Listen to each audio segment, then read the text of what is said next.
రేవతితో ఆదర్శ్ ఇలా అంటూ ఉంటాడు. ఏంటి పిన్ని, మురారి ఎప్పుడు నా జీవితంతోనే ఆడుకుంటాడు. అప్పుడు తను ప్రేమించిన అమ్మాయిని ఇచ్చి నన్ను మోసం చేశాడు. ఇప్పుడు తను కడుపు చేసిన అమ్మాయి నాకు ఇచ్చి పెళ్లి చేసి మోసం చేయాలని చూస్తున్నాడు అని అంటూ ఉంటాడు. ఆ మాటలకి రేవతి అయితే, ఆదర్శ్ నువ్వేం మాట్లాడుతున్నావు? నా కొడుకు అటువంటి వాడు కాదు.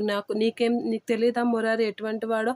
వాడు అలాంటి పని చేయడు అని అంటూ ఉంటుంది. ఆ మాటలకి, ఏంటి పిన్ని, మీరయే ఒప్పుకుంది కదా తన కడుపులో బిడ్డకి మురారి అని, ఇప్పుడు ఇంకేంటి సాక్ష్యం కావాలి అని అంటే, ఆదర్శ్ ఏం మాట్లాడుతున్నావని మధు అంటాడు. ఏంట్రా అని చెప్పి మధు మీదకి కలబడుతూ, వాడు ఎప్పుడు మనల్ని మోసం చేస్తూనే వస్తున్నాడు, కానీ ఇప్పుడు తను మీరా బిడ్డకి తల్లి అని తెలిసాక ఇప్పుడు ఇంట్లో లేకుండా బయటికి వెళ్ళిపోయాడని చెప్పి ఆదర్శ్ అంటూ ఉంటాడు. నా కొడుకు ఎప్పుడు అలా చేయడు ఆదర్శ్, నువ్వేం మాట్లాడుతున్నావు? మురారి ఎప్పుడు ఒకరి కోసమే బతుకుతాడు, కానీ తను వేరే వాళ్ళని మోసం చేయడానికి కాదు అని అంటూ ఉంటుంది.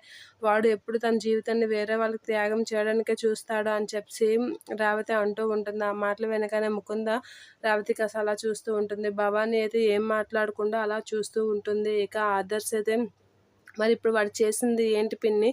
వాడు మీరా తల్లి డాక్టర్ వచ్చి మీరా తల్లి అని చెప్పబోయేసరికి అక్కడి నుంచి వెళ్ళిపోయాడు, పల్లక జారుకున్నాడు.